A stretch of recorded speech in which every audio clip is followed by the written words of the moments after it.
quiero dejar con ustedes a don Nelson Vázquez, biólogo marino, doctor en ecología, como lo decíamos, con especialidad en educación ambiental. Hoy día Nelson es director alterno del programa de científicos de la basura de la Facultad de Ciencias del Mar de la Universidad Católica del Norte, sede Coquimbo.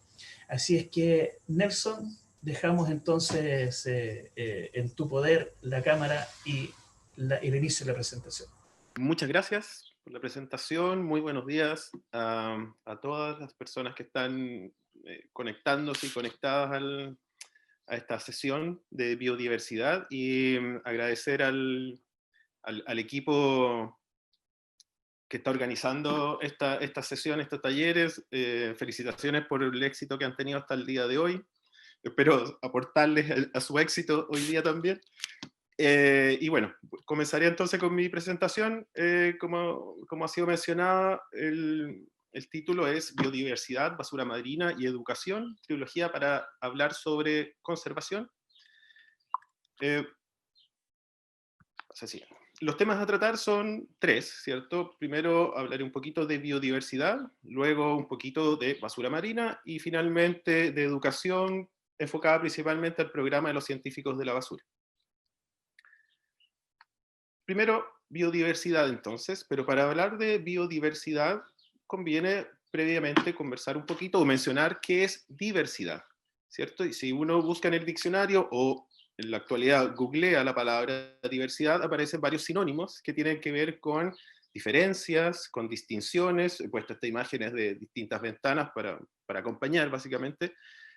Se habla de variedades, de infinidades, de semejanzas, disparidades, multiplicidades, todos sinónimos vinculados a diversidad, y estos sinónimos asociados a elementos ya sea orgánicos o inorgánicos que se encuentran presentes en un espacio y en un tiempo determinado.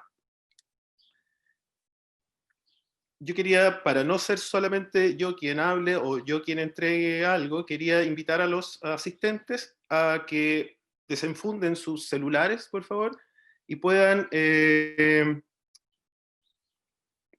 ubicar esta página, www.menti.com,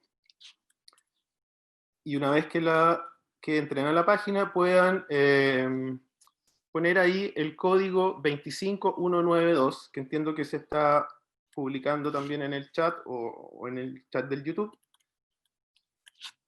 para poder tener una idea, un tipo de diagnóstico respecto a qué es lo que conocemos o conocen ustedes sobre biodiversidad.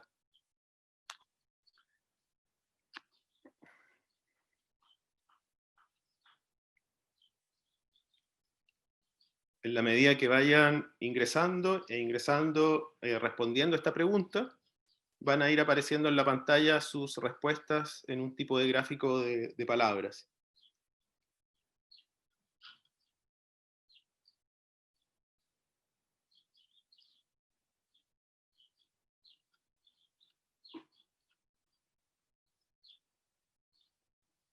Ahí está la página y el código.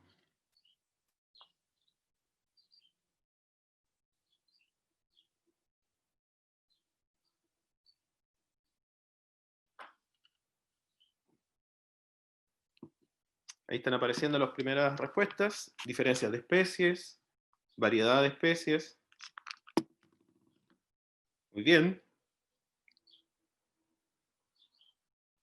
Complemento biológico, distintas formas de vida, variedad. Ya se empiezan a repetir algunas cosas, ¿cierto? Variedad al menos. No sé cuántos asistentes hay presentes, hasta ahora han votado 8. Conjunto de organismos, diferencia de especies, diversidad de ecosistemas, perfecto. Tenemos casi 80 espectadores en este momento, pero tenemos un desfase de 20 segundos con YouTube, Nelson. Ok. No es necesario, bueno, esperar a los 80, pero ya se ve que animales, vegetales, bien, distintas formas de vida, diversidad de elementos, importante, todo ser vivo, ¿ok? Todo ser vivo también tiene su propia diversidad interna, distintas formas de vida, diferentes especies, Ya creo que estoy empezando a repetir algunas, variedad de vida, diferentes especies, nuevamente, variedad. Esto, el tamaño de la palabra, de las letras que forman la palabra, tiene que ver con el número de veces que se repite. Es decir, que variedad de este minuto es lo que más se está repitiendo dentro de las personas que están votando sus respuestas, están dando sus respuestas. Diversidad de ecosistemas, diversidad de tipos de vida, distintas formas de vida, diversidad de elementos, diversos tipos de vida, amplia variedad. Todos los conceptos, todas las palabras que están emitiendo tienen relación directa con biodiversidad, lo cual da cuenta de que es un término que de alguna medida nos resulta con cierta familiaridad. Variación genética, buen punto. Variedad de especies, diferentes especies, todo ser vivo, bueno. Interacción de especies también. Súper. Yo creo que con esto es suficiente, da cuenta de que los auditores, insisto, hay un conocimiento, hay una familiarización con respecto a qué es el entendimiento que tenemos acerca de biodiversidad, diferentes especies y variedades, lo que más se repite, insisto, por el tamaño de las letras que se están ubicando aquí. Pero así como hay una biodiversidad y entendemos el concepto de biodiversidad, también hay una diversidad de visiones que de alguna manera son análogas al concepto de biodiversidad. Nelson, ¿tú vas a compartir esa pantalla de las palabras ¿No se a los está viendo? auditores? No, Perdón, se está viendo en este momento solamente tu presentación. voy a sí, pero creí que se estaba viendo. ¿Verdad? ¿Ahí? Ahí está, perfecto. Perdón, ya, pensé que estaba ahí. Ok, ahí se está viendo. Bueno, ha estado en dinamismo, ¿cierto? No, insisto, todavía sigue, lo que más se repite es diferencias de especies y variedad. Se puede ver que ahí han votado 33 personas para responder la pregunta en torno a este concepto. Pero todas están en lo correcto. ¿ya? Voy a dejar voy a salirme de aquí para volver a la presentación. Puesto que ya existe, al menos para mí, el saber que aquí hay una idea bastante general y buena respecto al concepto de biodiversidad, con lo cual no tengo necesariamente entonces que explicar mucho y entrar a definir el concepto. ¿Se ve ahora la pantalla nuevamente? ¿Con la pregunta? Sí, se ve perfectamente. Vale. Bueno, hay muchas personas que han descrito el término de biodiversidad. A mí siempre me ha gustado la definición que le ha dado este señor que aparece aquí en pantalla, el señor Walter Rosen, una definición que planteó en el año 86. Un señor que a juzgar por la foto le gustaban los insectos y olerlos, parece. No sé si eso da cuenta que tenía buen olfato o mal olfato, pero lo importante es que para él, la descripción que da es que biodiversidad es la inmensa variedad de seres vivos, ya sea procariotas, arqueas, bacterias, o bien eucariotas, plantas, en esta foto presentada por algas, básicamente animales como un pez, ¿cierto? Protozoos y hongos. Pero además, también él señala que la biodiversidad tiene que ver con los espacios naturales que existen hoy en día en el planeta, producto del proceso evolutivo, gracias a su vez al proceso de selección natural, ¿cierto? Pero hoy en día podemos agregar también el proceso de selección artificial, que está modelando, ¿cierto?, los cambios que están ocurriendo en la biodiversidad del planeta, básicamente producto de la presencia de nuestra especie. Ahí se pueden ver en las dos imágenes abajo en la playa algunos individuos, y seguramente otro que está aquí manejando esta máquina que está cortando el bosque, y también, bueno, representado por este señor, un acercamiento y su nariz. La cantidad de especies que existen en el planeta, si bien es un dato del 2011, pero dudo que haya cambiado significativamente mucho en estos 10, 9 años, son aproximadamente 8.700.000 especies. ¿ya? Para hacernos una idea, los humanos somos en este minuto aproximadamente unos 7.500 millones, quizás un poquito más. Es decir, por cada 1.000 de nosotros existe una especie. ¿Ya? Ahora, casi la totalidad de nosotros encerrados en nuestras casas.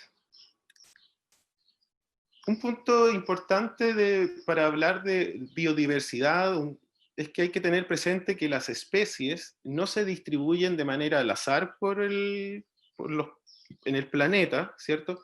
Sino que se concentran en ciertos lugares, principalmente en los trópicos, y con una menor diversidad hacia los polos, ¿cierto? Por las condiciones seguramente climáticas que ahí están. Sin duda que en los polos hay especies, eso todos lo sabemos. Lo que quiero demostrar nomás con esta imagen es que existen puntos calientes o hotspots donde se concentra mayor biodiversidad en el planeta que en otros. Esto a nivel terrestre, para especies terrestres, y lo mismo ocurre para especies marinas, donde aquí podrán ver que ciertos bordes costeros, tanto en América del Sur, como en África, como en Australia, en el sudeste asiático, concentran las mayores cantidades de especies marinas, principalmente este es un estudio del año 2017, enfocado a mamíferos marinos, peces y aves marinas. ¿Ya? Lo importante es, nuevamente, se mantiene un patrón donde se concentran las especies en ciertos puntos del planeta. Se habla, cuando hablamos de biodiversidad, de que los ecosistemas muchas veces están en equilibrio, ¿cierto? Y que existe una estabilidad en la naturaleza y esa estabilidad es la que mantiene la biodiversidad. Si bien es cierto, esa estabilidad existe, pero es una estabilidad de alguna manera inestable, no es que sea una estabilidad completa. Esta estabilidad de los ecosistemas se puede de alguna manera reflejar para poder verla de mejor manera en lo que son, por ejemplo, las tramas tróficas, ¿cierto? Donde, bueno, a partir de un elemento que entrega la energía, en este caso el sol con la luz, energía que es captada por organismos primarios, al menos en ecosistemas marinos, como el fitoplancton. Este fitoplancton es a su vez alimento del zooplancton, y el zooplancton es alimento de organismos un poco más grandes, ¿cierto? Como peces, y peces más grandes se comen al pez chico, pero también los peces están alimentándose de otras taxas que coexisten en sus ecosistemas, y así, digamos, una trama trófica de la cual ejemplos hay por montones, tanto en ambientes terrestres como en ambientes marinos. Y esto podría uno ver, de alguna manera, reflejar, ¿cierto?, la estabilidad de un ecosistema, una manera de representarla, ¿cierto? Quiero presentarles o mostrarles brevemente otro elemento, un proceso oceanográfico atmosférico que ocurre frente a las costas de Chile, y en particular frente a la costa de Coquimbo existe una de las más importantes, que es la surgencia costera, en las costas frente a Coquimbo, particularmente frente a Tongoy, Punta Lengua Vaca, para ser más específico, donde también da cuenta de esta estabilidad y este equilibrio, en donde podemos ver aquí, ¿cierto?, un grupo de pescadores, aves, peces, y estos organismos liberan materia orgánica, ya sea en forma de fecas, ¿cierto?, o bien cuando se mueren, ¿cierto?, sus cuerpos empiezan a decantar, y en la medida que van decantando su materia orgánica, ¿cierto?, esta se va descomponiendo hasta llegando al fondo marino. Mientras esto está ocurriendo, las urgencias se producen por unos vientos que vienen de dirección sur hacia el oeste, que son conocidos como los vientos alisios, que soplan permanentemente frente a la costa, pero hay días que tienen más intensidad que otros. Estos vientos alisios, entonces, lo que hacen es desplazar las masas de agua superficiales desde la costa hacia el océano, y como en el agua, tanto en el agua como en el aire, es difícil hacer un vacío, generar un vacío, estas aguas que son desplazadas, estas aguas superficiales desplazadas, son reemplazadas por aguas de profundidad, ¿ya?, por aguas subsuperficiales. Y estas aguas subsuperficiales, entonces, son las que levantan esta materia orgánica que está en suspensión o bien en el fondo, y la llevan hacia la costa. Es agua con muchos nutrientes, producto de la descomposición de la materia orgánica, es agua fría, porque está en las profundidades, y es agua con poco oxígeno, producto que aquí abajo no hay organismos fotosintetizadores, y además la descomposición de la materia orgánica en muchos casos consume oxígeno.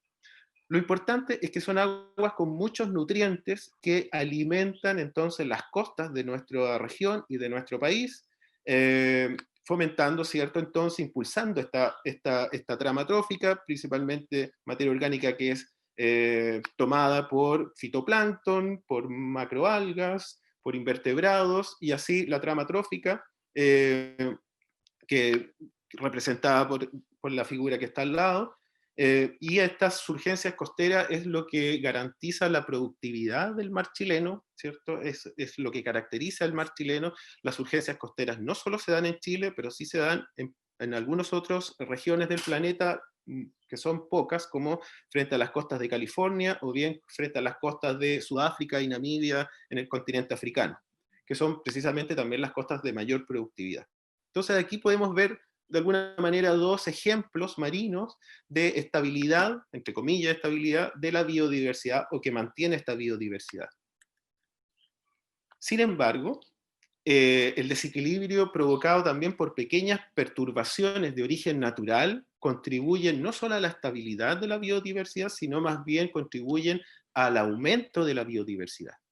Pareciera contradictorio decir que perturbar el ecosistema genera un aumento de la biodiversidad, pero eso es así, existe, se conoce como la hipótesis de perturbaciones intermedias, donde perturbaciones del tipo tormentas, huracanes, sifones, o bien incendios en el Mediterráneo o incendios en las sabanas africanas, lo que generan, claro, es inicialmente una destrucción del ecosistema, pero se abren espacios, digamos, los vacíos donde se permite que nuevas especies lleguen a colonizar y se producen procesos de sucesiones ecológicas que después de años, probablemente cientos de años, dependiendo de las comunidades, se logran nuevamente estabilizar. Por lo tanto, la biodiversidad y los ecosistemas de nuestro planeta no son estables. Se habla de un equilibrio ecológico, pero es un equilibrio latente. Perdón, es un equilibrio más bien inestable. Entonces hay momentos de equilibrio y hay momentos de desequilibrio. Por lo tanto, lo que tenemos que hablar es de un metaequilibrio, ¿ya? Y ese desequilibrio es precisamente lo que fortalece a las especies. Si los ecosistemas fuesen estables y no hubiese ningún cambio, las especies se debilitarían y no estarían preparadas para recibir un cambio. El continuo dinamismo de los ecosistemas es lo que a la vez genera dinamismo en el material genético de las especies. Y todas las especies están en un continuo cambio, en continuo mutaciones genéticas que son espontáneas y al azar, y algunas son exitosas cuando los factores ambientales así lo permiten, o bien estas condiciones genéticas se adaptan a esos factores ambientales. Y es lo que va haciendo que con los años y con los siglos aparezcan ya sea nuevas estructuras en los cuerpos de las especies, o bien nuevas conductas en la estructura de las especies, o en el comportamiento más bien de las especies, y ya como producto final en muchas veces son la aparición de nuevas especies.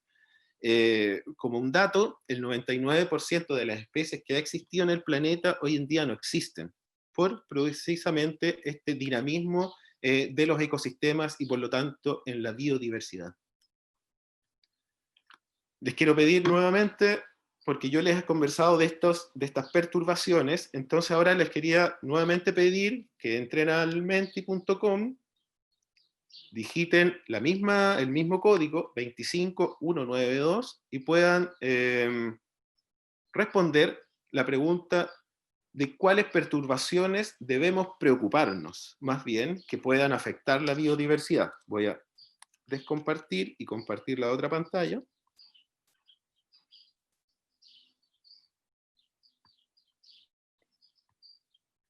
Para ver el Menti.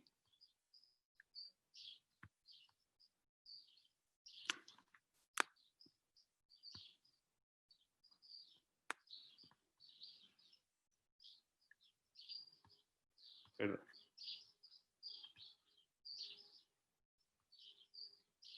Ahí.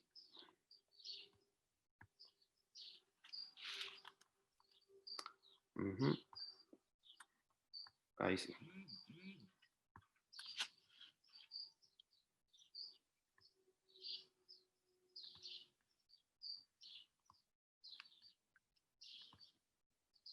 ¿Se ve la pantalla ahora del Menti? Ahí están apareciendo las primeras respuestas. Juan, ¿se ve esta nueva pantalla? Sí, ahora se ve sin problema, están apareciendo. Ahí, recuerda, Ok. tenemos un desfase como de 20 segundos, entonces las personas recién están empezando a ver el enlace Ajá. en lo que tú estás publicando en compartiendo.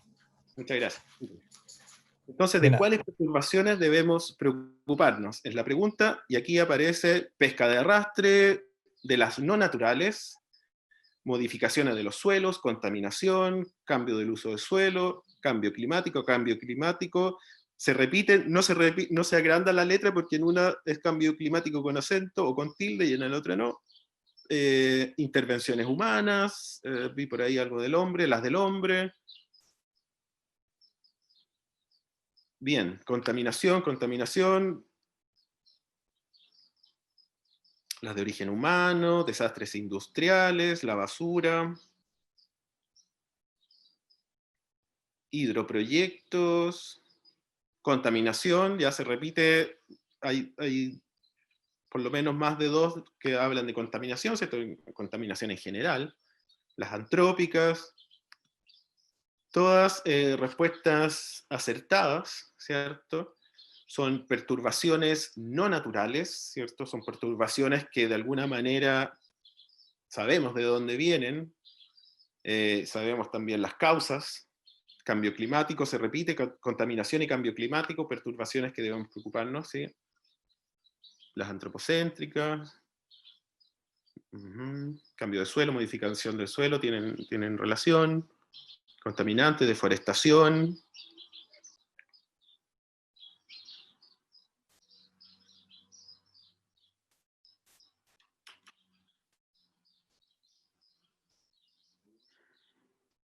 las del hombre, actividades humanas, de la especie humana, de origen humano, se van repitiendo al menos las ideas. Hay minuto 26 personas que han votado, yo creo que quizá ya con eso está suficiente. No cabe duda de que también hay conocimiento general, ¿cierto?, de cuáles son estas perturbaciones que no son de origen natural y de las cuales sí debemos preocuparnos. Como he dicho, las anteriores son incendios, maremotos, tsunamis, son naturales y esa del planeta las ha vivido siempre. Y los organismos asociados a la historia del planeta, de alguna manera, entre comillas, las conocen y podríamos decir que están preparados para esos cambios, para esas alteraciones o perturbaciones naturales. Y la pregunta quizás es si es que están preparadas para este tipo de perturbaciones. Antrópicas, cambio climático, contaminación es lo que más se repite. Voy a descompartir esto para volver a la presentación y no alargar mucho.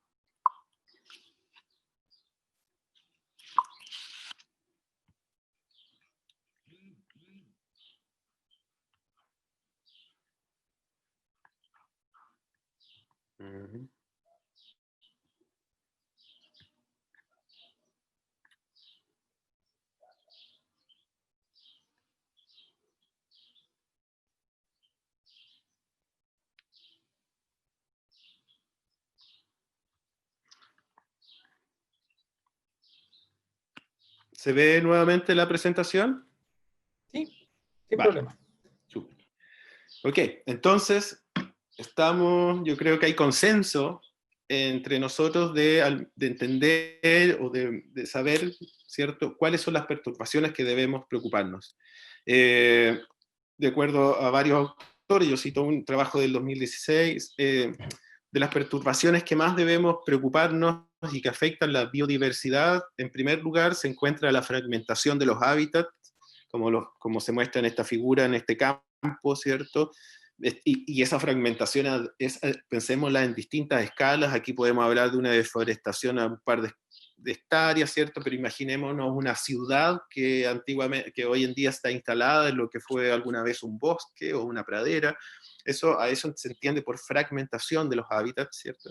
En segundo lugar, la pérdida de biodiversidad, estas perturbaciones para preocuparse es la introducción de especies, es la sobreexplotación de los recursos, la contaminación, como lo señalaban ahí varias personas, y distintos tipos de contaminación, ¿cierto? Y una de ellas es la contaminación por basura.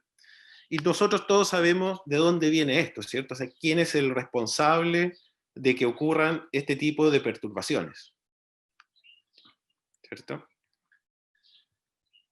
El segundo punto de esta charla tiene que ver entonces con particularmente un tipo de contaminación que es producido por la basura, y particularmente quiero conversar de la basura marina, ¿cierto? El mar no es un basurero. A veces yo no sé si eso es una afirmación o es una pregunta. Sin duda que todos probablemente quienes estamos aquí hemos visto imágenes como esta que se repiten, ¿cierto? No solo en las playas, en el borde costero de nuestro país y de nuestro continente y de nuestro planeta, sino que también probablemente donde quiera que vayamos, a los desiertos, a los bosques, a las montañas, tanto en ambientes terrestres como en ambientes marinos. La presencia de basura lamentablemente es constante. No quiero entrar a profundizar tampoco, pero todos sabemos que esta basura genera impactos directos en la biodiversidad marina, particularmente marina, que es lo que más me referiría, producto de esta macro basura, ¿cierto? Esta basura visible, por decirlo así, ¿ya? Y hay imágenes mucho más elocuentes que las que estoy mostrando en este minuto. Sin embargo, hay un tema que no es menor y que es bastante preocupante, que tiene que ver un poco con la fragmentación de esta macro basura, puesto que, como señalo aquí en este recuadro, por el momento, y bueno, principalmente la basura plástica, por el momento todo el plástico que hoy en día existe en el planeta va a existir para siempre. Se están probando, ¿cierto?, algunas bacterias que están rompiendo las cadenas de polímeros. Se está estudiando eso, y que ojalá funcionen, ¿cierto? Algunas al parecer están funcionando, pero a qué escala aún no se sabe. Lamentablemente, insisto, todo el plástico que nosotros vemos hoy día en el planeta, en nuestras casas, es un plástico, es un elemento que va a estar en el planeta para siempre. Pongo este encendedor aquí porque probablemente el plástico, que en este minuto o en esta imagen, ¿cierto?, tiene una forma de encendedor. El plástico puede tener forma de, ya sabemos, de bolsa, puede tener forma de un juguete, puede tener forma de una botella. El tema es que con el tiempo ese plástico se va fragmentando por acciones mecánicas, por el sol, por la erosión, por distintos factores. Esto se va fragmentando. No quiere decir que el plástico que falta aquí desapareció y se fue integrado en la tierra, no. El plástico de aquí sigue siendo plástico y se sigue degradando y pasa a formar este mesoplástico en una primera instancia. Y ese mesoplástico luego pasa a formar el microplástico. Yo les quiero pedir, si es posible, que ustedes en sus celulares puedan en este minuto limpiar la pantalla de sus celulares y dejarla en lo que resta de esta charla y posiblemente en la charla que viene a continuación, dejar el celular con la pantalla hacia arriba y vayan observando poco a poco cómo pequeñas partículas de microplástico se empiezan a depositar en la pantalla de su celular. Como no bastaba, ¿cierto?, con que ya el plástico se rompa, se fragmente, se transforme en mesoplástico y luego con el tiempo en microplástico, como no basta ese proceso, entre comillas, natural del plástico, nosotros, humanos, estamos además fabricando microplástico, utilizándolo en muchos elementos, ¿cierto?, de aseo, como pastas de diente, que vienen pequeñas partículas de plástico para hacer que nuestros dientes se vean más blancos, o bien partículas de microplástico en estas cremas exfoliantes, ¿cierto?, que uno se echa en la cara para que la cara quede más suavecita. Pero ¿qué pasa luego cuando uno se lava los dientes con una pasta de dientes de este tipo, o se pasa la crema por la cara y luego se lava la cara? ¿Dónde se va ese microplástico? En la mayoría de los casos, ¿cierto? Por el desagüe, alcantarillados, cursos de agua, ríos y ríos al mar. Y ese es un problema grave que está ocurriendo todos los días y que quizás muchos no lo sabemos y no nos damos cuenta de lo que estamos haciendo. Esta imagen de un petrel obtenido, capturado o encontrado más bien en las Islas Sala y Gómez, da cuenta de 479 fragmentos de mesoplástico de distintos tamaños, pueden ver, que fueron encontrados en el estómago de este petrel. Esto fue en el año 2015. Este es un ejemplo de muchos otros ejemplos que sin duda ustedes habrán escuchado en la prensa, ¿cierto? En las noticias, o bien en conversaciones, o en otras charlas, de la cantidad de plástico que están ingiriendo animales en el mar. Y esto también recordemos que los animales en el mar pertenecen a un ecosistema, a una biodiversidad que pertenece a su vez a un elemento, a un punto en la trama trófica. Por lo tanto, probablemente este petrel se haya alimentado de algunos peces, que los peces a su vez confundieron estos trozos de plástico con con su alimento natural, ¿cierto? Lo confundieron, lo ingerieron, les quedó en su estómago, luego este petrel se alimentó de esos peces, por lo tanto le quedó el estómago, y así la trama trófica hacia las direcciones que quiera, y pudiendo llegar también a las personas. ¿Por qué? ¿Por qué generamos todo esto? Es una pregunta que sin duda tiene respuestas, pero son múltiples respuestas. Y como señala este humor, ¿cierto? Quizás es porque somos personas o seres muy elementales y no nos estamos dando cuenta de esto. O si nos damos cuenta, estamos mirando hacia el otro lado. Estamos haciendo los lesos. Esto, en nuestro grupo de estudio, nosotros el año 2002, más bien, y este es un trabajo que fue publicado en el 2003, nos embarcamos a lo largo de todo Chile para buscar algas que estaban a la deriva. Ese era un objetivo del estudio. Sin embargo, cuando nos embarcamos, inmediatamente comenzamos a ver mucha basura flotando en la superficie del mar y la empezamos a registrar. Y este gráfico, sin entrar en mayores detalles, lo que da cuenta es que a lo largo de todo Chile y en el océano, aquí está dividido entre 0 a 10 kilómetros hacia mar adentro y luego 10 kilómetros desde este límite aún más a mar adentro, se encuentra a lo largo de todo Chile basura flotando en el mar. Ese es, digamos, el principal resultado. En unos lugares más, en otros lugares menos. Y en paralelo también comenzamos a hacer muestreos en 4 playas de la cuarta región, muestreos estacionales, como pueden ver aquí, primavera, verano, otoño, invierno, primavera, así sucesivamente, es decir, cada tres meses. Desde el primavera del 2002 hasta el verano 2007, este es un estudio que se sigue realizando, solo que ahora no lo hacemos estacionalmente, sino que lo hacemos solo una vez al año. Pero hasta este minuto, lo que uno puede decir es que a medida que pasa el tiempo, o que pasó el tiempo, hubo una tendencia al aumento. No sabemos porque no hemos analizado los datos de lo que ha pasado ya estos últimos ya casi 13 años. Pero posiblemente la tendencia sigue aumentando. ¿Qué hacemos con esto? Entonces fue la pregunta que nosotros nos hicimos, puesto que estos datos, si bien se trabajan, se analizan, se publican en revistas científicas, se presentan en congresos científicos, queda ahí. Y quizás lo importante no es solo comentar esto y escribirlo para que otros científicos lo puedan leer, sino que considerábamos que lo importante es que la gente no científica, la gente que se dedica a muchas otras cosas, tenga también acceso a ese conocimiento, porque ahí está quizás mucho del problema de por qué seguimos contaminando nuestras playas y nuestras costas. Y es por eso que nosotros, el año 2007, partimos con nuestro proyecto de los científicos de la basura, que en un inicio se llamó Detectives Científicos de la Basura en las Playas, y como todo evoluciona, todo cambia, todo está en este equilibrio inestable, le hemos ido cambiando el nombre y hoy en día el proyecto, el programa, se llama Científicos de la Basura.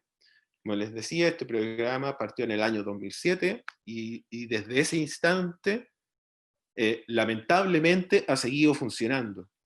Y digo lamentablemente porque a veces nosotros nos gustaría dejar de hacerlo pensando en que debiese parar de haber basura en los ecosistemas. Y sería un súper buen resultado para nosotros lograr eso. Pero la situación no ha cambiado mucho y en realidad seguimos hasta el día de hoy trabajando en esto porque así la situación lo demanda. Entonces esto da pie más bien al tercer punto y último de esta presentación, que tiene que ver con educación, y particularmente la educación que nosotros llevamos a cabo en este programa de los científicos de la basura. Aquí está, bueno, este es el grupo actual, el grupo núcleo de trabajo que hoy en día existe en el programa. Han pasado mucha gente por este programa en estos 13 años, y bueno, aquí algunas imágenes y ahí se pueden dar cuenta cómo trabajan los niños en estas investigaciones. ¿De qué se trata nuestro programa? Nuestro programa se enmarca en lo que es la ciencia ciudadana. No voy a entrar en mucho detalle, pero básicamente la ciencia ciudadana surge en la mayoría de los casos producto de preguntas que se hacen los científicos, ¿cierto?, respecto a algo que observan en el entorno, en este caso basura, y eso, entonces los científicos invitan a la ciudadanía, en nuestro caso a los escolares, a los ciudadanos escolares, a participar en las investigaciones. Los escolares llevan a cabo un método, levantan información, esa información se comunica, se publica, ya sea en medios sociales, prensa, en el caso de los científicos en publicaciones científicas. ¿Para qué se publica? Para que llegue a la ciudadanía e idealmente también a los tomadores de decisiones, quienes a través de el fomento de leyes y el impulsar leyes puedan hacer algo también para evitar el problema, sea cual sea. En nuestro caso, ¿cierto?, trabajamos con el tema de la basura. Esto es un breve resumen de qué es ciencia ciudadana. Y nosotros entonces lo que hacemos es trabajar con escolares, diseñamos metodologías, diseñamos guías de trabajo, vamos con los escolares muestrean la basura, la identifican, la contabilizan, luego pasan a tablas, ¿cierto?, donde se registra, y esas tablas luego se digitalizan y se analizan los resultados.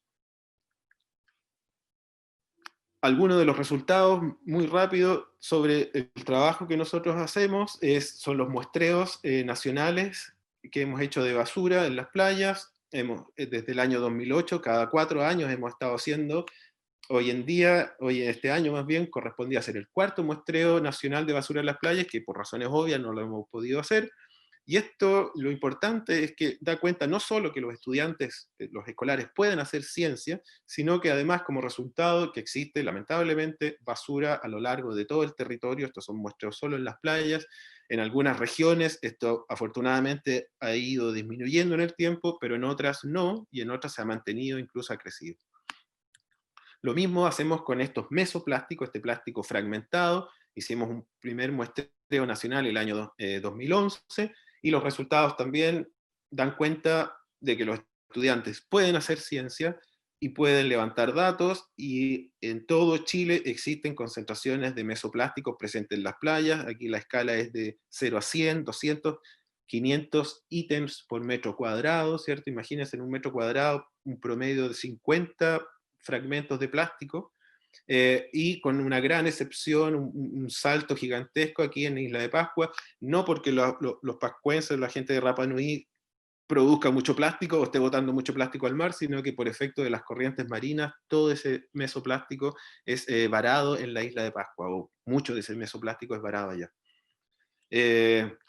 desde el año 2018, nuestro programa se extendió a 10 países más, 10 países latinoamericanos que comparten, con los cuales compartimos la costa del Pacífico, que van desde México a Perú, y serían 11 países, sumando Chile, por supuesto, donde los escolares están también trabajando y replicando las actividades que se han hecho acá en Chile, pero además estamos entrando a estudiar lo que es las relaciones bióticas que existen entre la basura y los organismos, mordidas, organismos epibiontes que se adhieren a la basura. Estamos también trabajando en hacer encuestas, o más bien se han hecho encuestas, los escolares levantan esa información, y hemos estado capacitando a los profesores latinoamericanos para que puedan replicar las actividades de nuestro programa en sus respectivos países.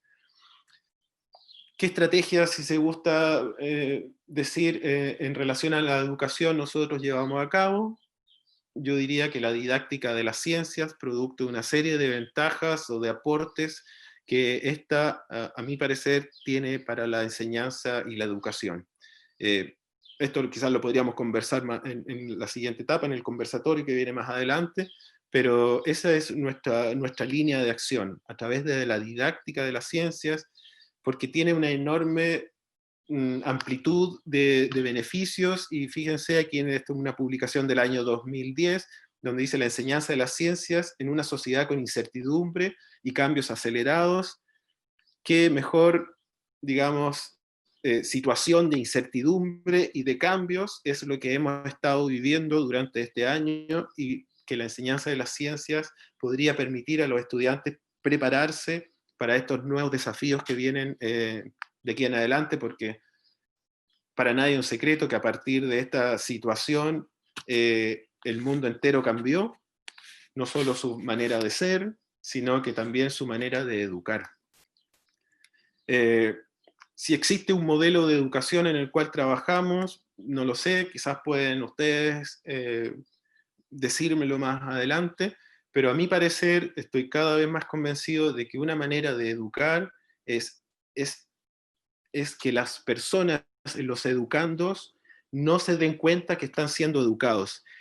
¿Qué quiero decir con esto? No decirle todo a las personas, porque nuestro programa no les dice: estudiantes, chiquillos, la contaminación es mala y el plástico es malo y la basura es perversa y genera problemas, sino que lo que hacemos es brindar los espacios, las oportunidades para que ellos levanten información, y ellos, de acuerdo a su visión, a su escala de aprendizaje, decidan y reflexionen si esto está bien o está mal, ¿cierto? Nosotros abrimos la posibilidad nomás, si queremos decirlo de una manera constructivista, para que los estudiantes puedan tomar sus propias decisiones. Creo que esa es una manera, ¿cierto?, dentro de la diversidad de maneras de educar, que a nosotros al menos nos hace bastante sentido, y creemos que algo estamos contribuyendo.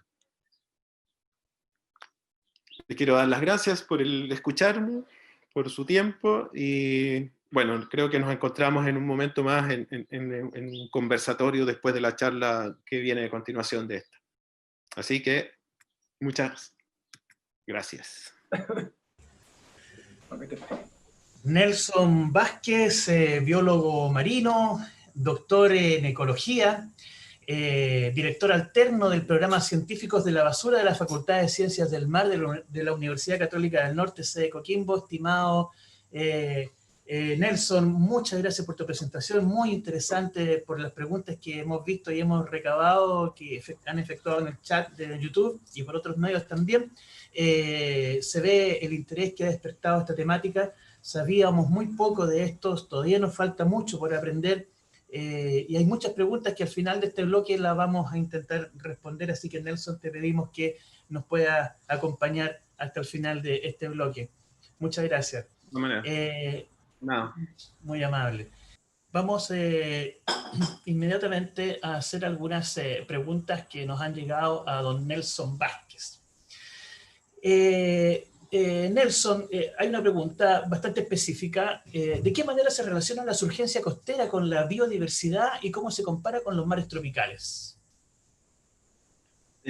Bueno, con la biodiversidad en Chile es fundamental. Es de alguna manera el proceso oceanográfico, atmosférico oceanográfico, que está alimentando nuestras costas. Es la que provee lo básico, que son los nutrientes, que es, digamos, el primer eslabón de una trama trófica para ir alimentando, como mencionaba, el fitoplancton y a las algas, ¿cierto?, que son los que primero capturan estos nutrientes, y luego así a las larvas de peces, o sea, todo el zooplancton, larvas de crustáceos, copépodos, que son organismos que toda su vida son plancton, y estos a su vez, los organismos filtradores, llámese, no sé, picorocos, machas, eh, choritos, y estos, las jaivas y peces, y distintos tipos de peces y mamíferos marinos, hasta llegar a los humanos, ¿cierto? O sea,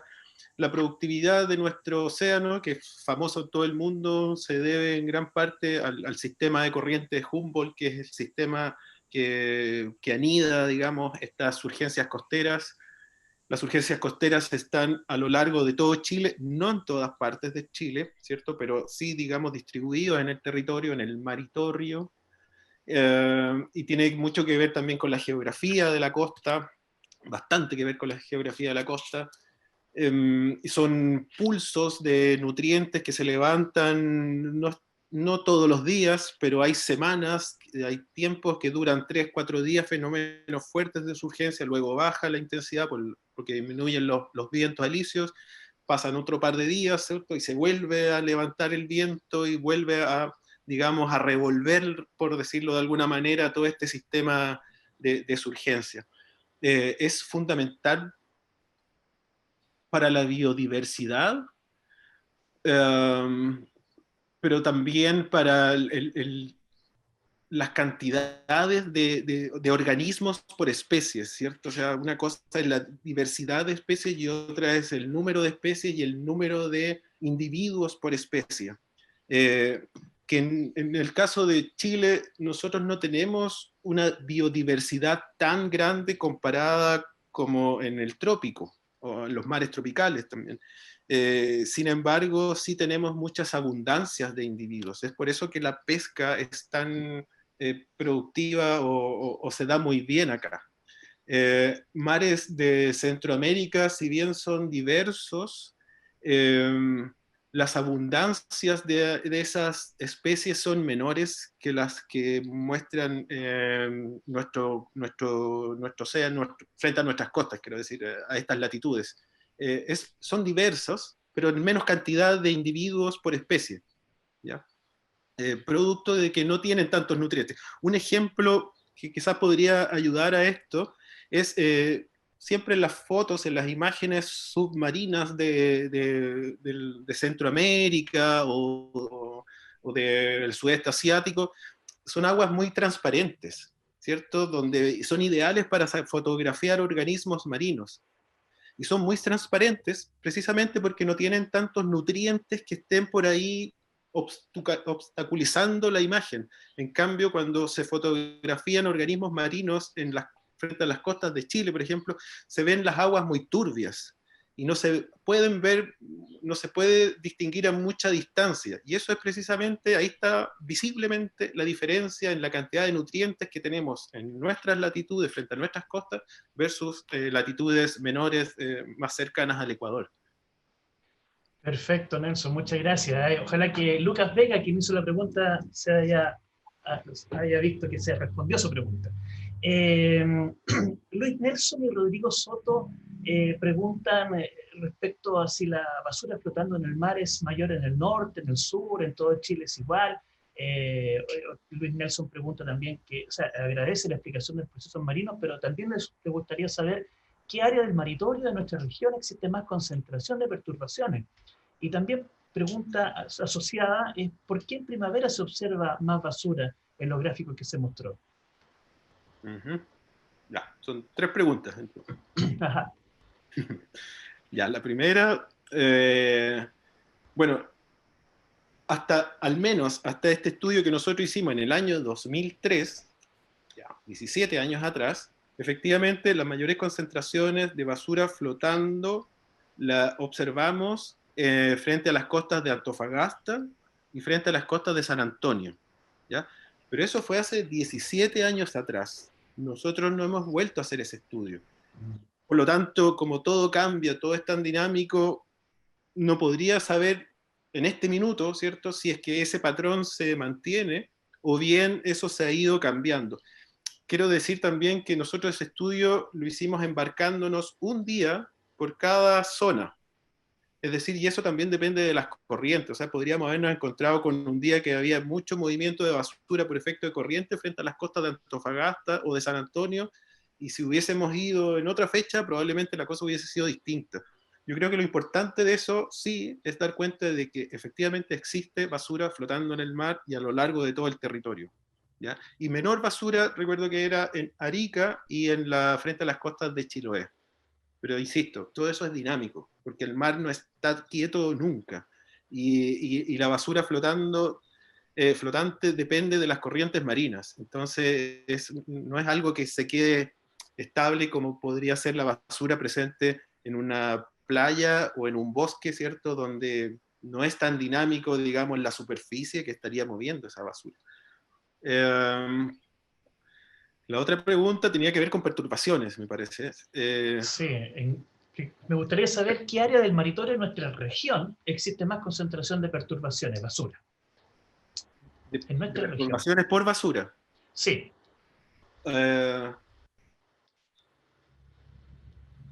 Es difícil saberlo. O sea, nosotros cuando hacemos los muestreos, cuando hemos hecho los muestreos, lo que hacemos es muestrear playas de roca y playas de arena.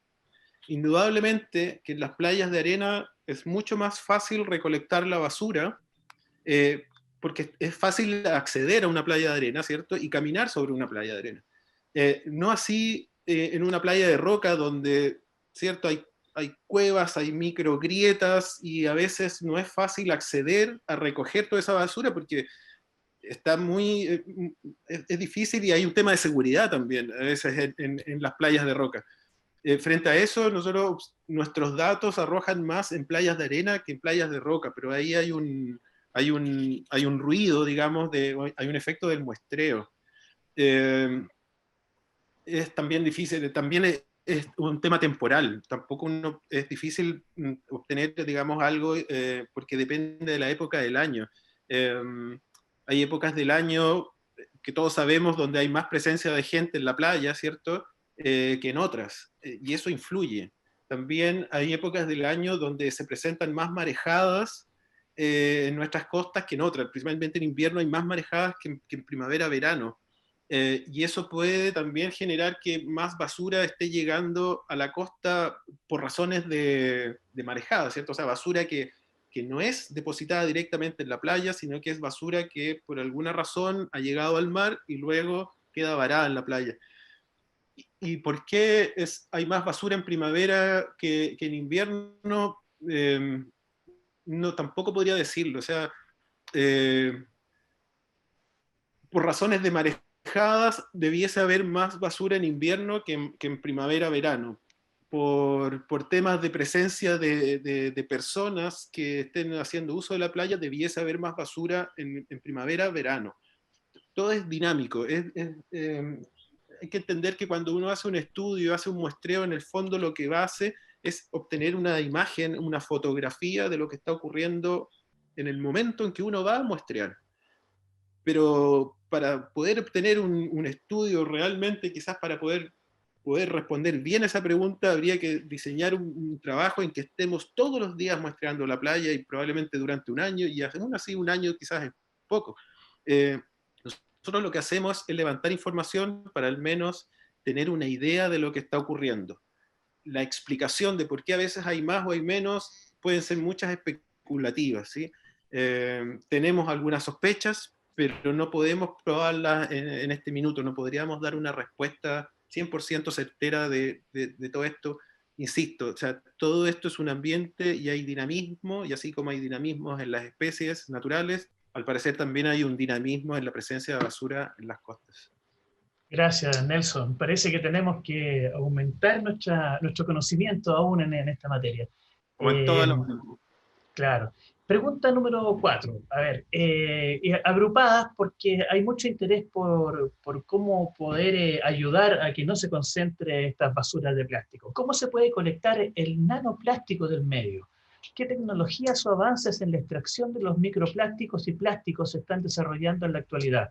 Si Nelson conoce, nos puede contar. Muchas gracias. Esta pregunta la hace don Luis Urbina Parragué. ¿Qué nos aconsejas para disminuir el plástico en el mar, además de no arrojar nuestros residuos en ambientes naturales? Pregunta de Carolina Vega. Nelson. No conozco, ni creo que conocemos tecnología que esté en este minuto limpiando o recolectando el meso ni plástico de las playas. No es fácil tampoco. Bueno, para responder, no conozco esa tecnología. Yo creo que no existe tampoco. Y si alguien lo quisiera hacer, yo creo que la estrategia sería ir con un tipo de colador y un tipo de arnero, ¿cierto? Probablemente se podría hacer algo más tecnológico, pero el proceso que tendría que haber detrás es un tipo de arnero con una pala, ¿cierto? Y que se empiece a arnear la playa, arena, con distintos haz de luces en los tamices para ir que ahí vaya quedando la basura y los distintos tamaños de la basura. En cuanto a tecnología, desconozco. No sé si lo hay, al menos en Chile nunca hemos escuchado algo de ese tipo. La Yo creo segunda que sí, era precisamente eso, sobre tecnología o avance en la extracción de microplásticos o nanoplásticos. Ya nos dijiste ya que no son conocidas y lo más probable es que también de existir sean bastante caras por lo dificultoso que significa. Hasta que no exista, porque tú nos comentabas que tampoco existían bacterias que nos pudieran asegurar una degradación de los plásticos. hay algunas, pero están, yo creo que de manera muy incipiente, a una escala muy pequeña, y que si están alimentándose o rompiendo las moléculas de los polisacáridos, sin duda, que lo hacen más lento que la cantidad de plástico que produce la industria. O sea, Claro. equilibrio ahí. Lo que justamente nos hace, digamos, entender que quizás hoy día lo único que podemos hacer es no seguir arrojando más plástico, tratar de preferir productos más naturales, evitar el plástico, que aunque tenga la estructura, puede estar generando nanoplástico desprendiéndose de la misma estructura que aparentemente nosotros la vemos incólume. Sí, se podría decir que esa sería la solución, eh, pero es difícil. Sí, sí, no, bueno, disminuir el uso del plástico es una cosa bastante difícil. Hay que ver nomás en el entorno inmediato que uno tiene y tiene una pantalla, un teclado que ya es de plástico. Estamos llenos de Eh, plástico. sí, por todos lados. Nelson, mira, en ese sentido, dado que el plástico no es por ahora muy difícil de remover del medio ambiente, los filtradores, las machas, las almejas deben ser quizás los principales concentradores de nanoplástico. ¿Qué impactos se han evidenciado en la flora marina por el aumento de este tipo de basura? Pregunta de Paula Rojas. ¿Y se ha estudiado el contenido de microplásticos de recursos hidrobiológicos que van dirigidos a consumo humano a nivel regional o nacional? Pregunta de Lucas Vegas. Se han hecho y se han estado haciendo estudios, sin ir más lejos, en la misma universidad, con respecto a la tasa de filtración de estos organismos filtradores. Se ha trabajado principalmente con choritos, de cuánto plástico ellos están filtrando. Hay estudios. Ahora, si eso realmente tiene una importancia a nivel de que gracias a, entre comillas, gracias a estos organismos, las cantidades de microplástico, ellos estén limpiando, por decirlo así, el mar de microplástico, yo creo que la apuesta, si es que uno pensara eso, no es por ahí. Si bien si ingieren partículas, no solo estos organismos filtradores, sino también organismos que atrapan ciertos sus presas, predadores de otro tipo, las cantidades que aparecen en sus cuerpos, o sea, son mínimas en relación a las cantidades de basura meso y micro que hay en el ambiente. Sí, sí quedan, sí hay. No desconozco en realidad las tasas de filtración que ellos tienen de estas partículas y cuánto están acumulando y a la vez posiblemente bioacumulando. No son estudios fáciles de hacer. Es difícil estudiar el microplástico. Es fácil de confundir lo que es microplástico con otro elemento micro, pero que sea de origen natural. Hay muchos organismos que tienen setas, pelitos, y esas son muy parecidos a la forma de microplástico. Y ahí ya se requieren otras tecnologías para primero extraer el microplástico de este organismo y luego identificar si efectivamente es microplástico o no. De que hay microplástico en el mar, lo hay. De que están siendo de alguna manera atrapado por organismos, está siendo atrapado. Las tasas y las consecuencias de eso se desconocen. Lo mismo se desconoce el impacto que pueda tener eso en el humano, que parece la segunda pregunta. Hay sospechas también. Es decir, si uno come una macha, por ejemplo, que tiene presencia de microplástico en su órgano, o en la sangre, o en la musculatura, ¿cierto? Lo más probable es que esos componentes químicos del plástico pasen a nuestro sistema y también se puedan bioacumular en la musculatura y pasen de alguna manera al torrente sanguíneo. También se están haciendo estudios de eso. Hasta ahora es poco también lo que se sabe, lamento decirlo, es poco lo que se sabe en torno a esas consecuencias del plástico en nuestra sangre. También probablemente es difícil estudiarlo, porque nosotros, querramos o no, estamos ingiriendo microplástico todos los días. Por lo tanto, tendríamos que tener un individuo, ¿cierto? Personas que estén completamente aisladas para que asegurarnos de que en su sangre y en su musculatura nunca hayan tenido contacto, y eso poder compararlo con gente como nosotros que está en contacto día a día con partículas de microplástico que andan en el aire. Yo no sé si pudieron hacer el ejercicio de poner la pantalla de su celular, ¿cierto?, con la pantalla hacia arriba y observar las partículas que se han ido depositando. O sea, y esas partículas, lamento decirlo, también caen en nuestro alimento cuando estamos almorzando, incluso cuando estamos durmiendo. No quiero ser muy alarmista porque no es muy positivo en realidad lo que tendría que decir al respecto. No, pero de todas maneras es muy útil lo que estás hablando, porque bueno, el proceso educativo tiene distintas fases y la primera fase es darse cuenta de la realidad, es tomar conciencia de lo que está ocurriendo a nuestro alrededor, porque de otra manera no hay posibilidad de cambio alguno. Así es que te agradecemos un montón cómo nos has ilustrado respecto del alcance que tiene este impacto que desconocemos, pero que estamos todos los días en contacto con él. Estimado Nelson, ¿cómo podemos entonces, cómo pueden contribuir los educadores a disminuir el problema de la basura en el mar? Eh, Científicos de la basura, ¿cómo podemos formar parte de aquello? ¿Qué nos puedes contar? Bueno, como educadores yo creo que pueden hacer lo que mejor saben hacer, es educar. ¿Cómo educar? Quizás esa es la pregunta. Hay muchas formas de educar, hay muchas estrategias, es tan diverso quizás como la cantidad de elementos que tenemos alrededor.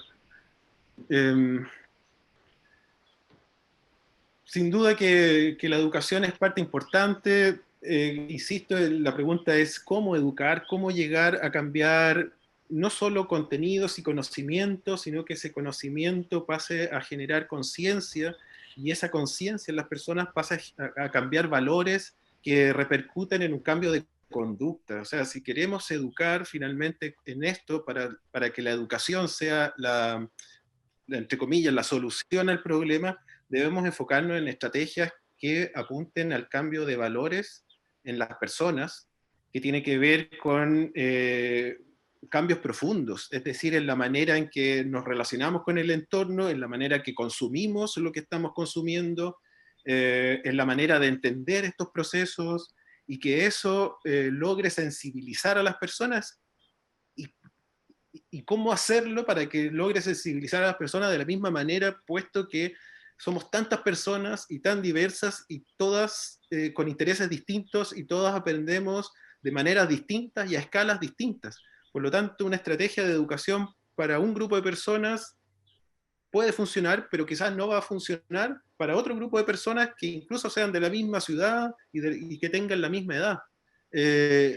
Por lo tanto, yo creo que la sugerencia sería, lo primero es conocer a quienes estamos educando para adaptar el proceso educativo a la realidad de esas personas. Una vez teniendo eso, podríamos diseñar metodologías de educación. Nosotros lo que hacemos, como les digo, es brindar los espacios para que los estudiantes y profesores puedan llevar a cabo prácticas que les permitan levantar esa información y mientras hacen el trabajo puedan ver lo que ahí está pasando y ellos mismos se den cuenta, si quieran o no, de qué puede generar lo que están observando y en lo que están trabajando, más que nosotros llegar e ir a dar una charla a la escuela o donde sea y decirles lo que tienen o lo que no tienen que hacer. Eso para mí no es la manera, sino que creo que se acerca mucho más a la estrategia educativa que llevamos en el programa y que desde nuestra perspectiva la hacemos a través de la didáctica de las ciencias y sin duda, y lo sé, hay otras miradas y otras perspectivas de educar que no solo tienen que ver con la ciencia, sino que tienen que ver con el componente étnico, con la región, con temas de género, con un poco más de una mirada más naturalista o bien de una mirada un poco más humana. Es decir, hay muchas maneras de educar. Nosotros, por formación o de formación profesional, lo hacemos a través de la ciencia. ¿Ya? Para integrar el programa, bueno, lo primero es acercarse, digamos, contactarnos. La información para poder hacer las actividades está toda disponible en las páginas web del programa, ¿cierto? www.cientificosdelavasura.cl, donde ahí están, se pueden descargar las guías y todo el material didáctico que hemos preparado durante todos estos años para poder hacer actividades. Hay mucho interés, eh, es un honor a veces para nosotros la cantidad de escuelas y de profesores que se nos acercan y que nos preguntan y nos manifiestan su intención de formar parte del grupo. Y nosotros lo primero que hacemos es eso, es invitarlos a descargar la información, utilizar el material que ahí está y hacer las actividades. ¿Podrías dar como, de nuevo el nombre de la página para publicarla en el chat? Perfecto. www.cientificosdelavasura, todo junto, .cl. Y ahí encontrarán el link al programa internacional que es www.reciba.org. Lo que quiero decir es que somos un grupo relativamente pequeño que estamos trabajando con bastantes escuelas, pero a veces no damos abasto para poder recibir a todas las escuelas que están interesadas en formar parte del programa. Por eso, porque primero los invitamos a hacer las actividades y en muchas ocasiones cuando nos damos cuenta de que las escuelas están permanentemente trabajando y se ponen en contacto con nosotros y realmente demuestran un interés permanente en el tiempo, los invitamos ya a participar un poco más, digamos, unidos hacia nosotros, porque, bueno, como en todas las cosas hay mucho interés, pero a veces con el tiempo se empieza ese interés a diluir, hay tantas opciones y tantas cosas por hacer que es entendible también que las escuelas quieran abarcar muchas cosas a veces. Entonces, primero es el contacto, manifestarnos su interés, los invitamos a bajar el material, a hacer actividades, a contactarnos si hay dudas y preguntas y así, poco a poco se van integrando. Gracias, estimado Nelson Vázquez. Te voy a hacer las últimas dos preguntas que han llegado en este transcurso. Preguntan, ¿qué tanto están contribuyendo los ríos en la basura que llega al mar? Y si es posible asociar a alguna actividad económica en particular la existencia de basura plástica. Ya. Bueno, sí, los ríos están aportando basura al mar. En el grupo han habido personas que han hecho estudios precisamente de basura en el mar, perdón, en los ríos que está flotando en el curso del río, en el agua, ¿cierto? Los caudales. Se han hecho estudios de microbasurales cercanos a la ribera de los ríos, y el orden de los números los podría dar. Sin embargo, lo que sí podemos dar cuenta es que efectivamente del origen del río, el río, por ejemplo, se han hecho estudios en el río Elqui, es menor, ¿cierto? Entre más arriba esté ubicado un punto de muestreo que en la boca del río Elqui a la altura ¿cierto? De Serena. Y eso evidentemente es por una acumulación. Y mucho es porque lamentablemente, como digo, hay muchos microbasurales ilegales cercanos a la ribera de los ríos, y cuando aumenta el caudal del río, ya sea por el deshielo de la nieve de la cordillera o por las lluvias, quizás no tanto en esta región, pero sí en otras regiones, el río se extiende, ¿cierto?, en su ribera y toma esos microbasurales y los termina arrastrando en algunos casos, hasta el mar. Nosotros hemos visto que existe más basura en las bocas de los ríos que en la parte superior, y eso es así, tiene ese sentido. Y en cuanto al consumo, ¿cómo afecta el consumo a la presencia de basura? Entre más consumo, más basura. Si es cosa nomás de ir al supermercado, y por mucho que nosotros querramos y llevemos nuestras propias bolsas o nuestros propios, bueno, bolsas del material que sea para comprar, los elementos que compramos tienen plástico. O sea, uno no puede comprar un kilo de arroz si no viene envuelto en una bolsa, o lo mismo, bueno, con cada producto. Casi todos los productos de un supermercado, de un negocio, tienen plástico. Si uno va a un retail a comprarse una ropa, una camisa, y se fija en la etiqueta, la mayoría son 80-100% de poliéster, y eso es plástico. Ya nuestras vestimentas también están cubiertas de plástico, y a medida que nosotros lavamos las ropas se van degradando ese plástico y se está yendo desde la lavadora al curso de agua que corresponde. Es complicado. Yo quiero aprovechar la pregunta para hablar brevemente del tema de las bolsas, para hacer una salvedad. Las bolsas plásticas en particular, ¿cierto? Que hay una ley y ya todos sabemos que los supermercados están prohibidos que entreguen bolsas. Quizás puede salir raro lo que voy a decir, pero el problema no son las bolsas. El problema no son las bolsas plásticas. Las bolsas plásticas, de hecho, no tienen ningún problema. Funcionan, cumplen el rol que tienen, ¿cierto? El problema somos nosotros, que hemos sobrecargado nuestro sistema de bolsas. Porque una bolsa plástica, la más sencilla y simple que hay, que uno la puede obtener del negocio de la esquina cuando va a comprar el pan, la puedo utilizar y reutilizar muchas veces. Muchas veces. El tema es que y creemos que el problema es la bolsa, y el problema no es la bolsa, somos nosotros. De la cantidad de veces que le podríamos sacar provecho a las bolsas. Hace un año y medio atrás, cuando íbamos al supermercado y la persona los chiquillos que en las cajas envolvían nuestras compras en bolsa, era como un vicio ponerle 3-4 bolsas a veces a una pura compra de que no pesaba ni 1 kilo. Entonces, el problema no son las bolsas, ¿sí? El problema es el mal uso que nosotros le damos a las bolsas. ¿Ya? Exactamente, Nelson. Tú lo has dicho muy bien. Muchas veces nosotros les adscribimos personalidad o que son buenas y malas algunas cosas, objetos e incluso artefactos, qué sé yo, pero en el fondo somos las personas las que hacemos buen uso o mal uso, o hacemos una buena conducta o una mala conducta. De todas maneras, Nelson Vázquez Farrot, biólogo marino, doctor en ecología con especialidad en educación ambiental, director alterno del programa Científicos de la Basura de la Facultad de Ciencias del Mar de la Universidad Católica del Norte, sede Coquimbo. Te damos muchas gracias, muy interesante tu presentación, y esperamos contar contigo en el futuro. Muchas gracias a ti, y bueno, de nuevo agradezco la invitación, y Un saludo grande a todas las personas que están escuchando la charla. Espero que les haya gustado. Así se nota por la cantidad de preguntas e interés, Nelson. Muchas gracias.